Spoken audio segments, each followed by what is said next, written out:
Good morning, good afternoon, or good night, and welcome to Command Power, the show in which we discuss all things Magic the Gathering with a focus on Commander. And today we have a brand new episode in our card spotlight series in which I look at a card that I feel is underplayed or underappreciated in Commander and discuss its merits. But before we do that, just a quick reminder to please click subscribe if you enjoy these videos. It's the only way the YouTube algorithm really notices me, and we're currently growing the channel and it helps me a lot. Much appreciated. Okay, so without further ado, let's jump into our card spotlight for today. And today we're looking at Master of Ceremonies from Streets of New Capenna Commander. Now this card is criminally underplayed in the Commander format so far. It's only in 2% of all white decks, and I don't really get why. I'm assuming it's because of the fact that you have to give your opponents something, which people don't always like, and then you have to also wait till the upkeep, but those are the only two small downsides, and really the upsides more than pay up for it. So very quickly, what this card does is at the beginning of your upkeep, each opponent chooses money, friends, or secrets. That's great already. I like that they get these choices that are very flavorful.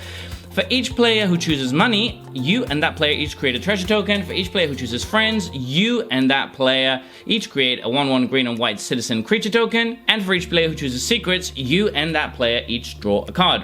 So this is really good for a number of reasons. Yes, you are giving your opponents some things. That is, of course, not ideal. However, you're always coming out really far ahead with this, even assuming that you're always going to get the stuff that is least beneficial to you. Let's go over the possible scenarios. You can get 3 1/1s during your upkeep. That's great, and that's probably the worst thing that you can get. So 3 1/1s are good if you are in any sort of token strategy, and this fits very well in a token deck because of that. Then the other options are you get 3 treasures, which is a massive amount of ramp. This won't happen very often because people are not likely to give you all that ramp. That being said, if they really need a treasure, they might choose that, and then you just get to dump something huge next turn because you're basically getting a free Black Lotus. If they choose cards, sure, all 3 of them are drawing a card, you're drawing 3. That's not usually ideal, but you do get to use yours first since this happens during your upkeep. And then you also have all of the other situations, which are more common, where you get a combination of all of the above. So you get a token, a treasure, and to draw a card. That's pretty good. Again, this is all on a decent body. A 3/4 is an okay blocker.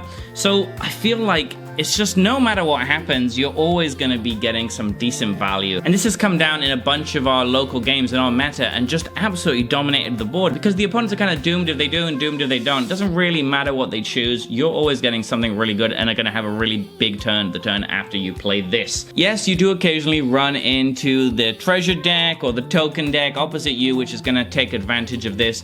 But you should also build your deck in a way that this is good in it. So it doesn't slot into every single white deck, but I do think it goes into a lot of them. It goes into any deck that is interested in being political. So any deck like Shadrick, Silverquill, or anything like that loves this. My friend has this in his Shadrick Silverquill deck, and it's really strong. It also slots into any tokens deck, as I mentioned, because usually the 1/1 tokens is probably the least strong version, but in that deck, they don't really have a fail-safe choice to give you the worst thing because the tokens are going to be really good for you as well. It fits very well in Glunch the Bestower because, again, whatever they're choosing, you're probably built to take advantage of.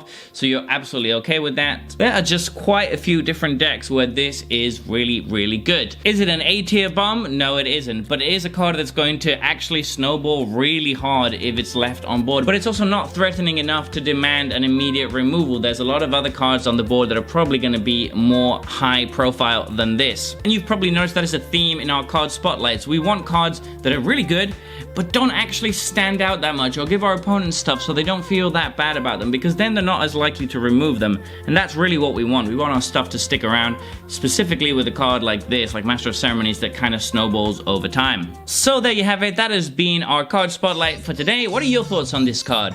Let me know in the comments section below. I read all comments and respond to all of them too, and if you enjoyed this video, don't forget to click like or subscribe. It really helps the channel. And until next time, take care. Woo!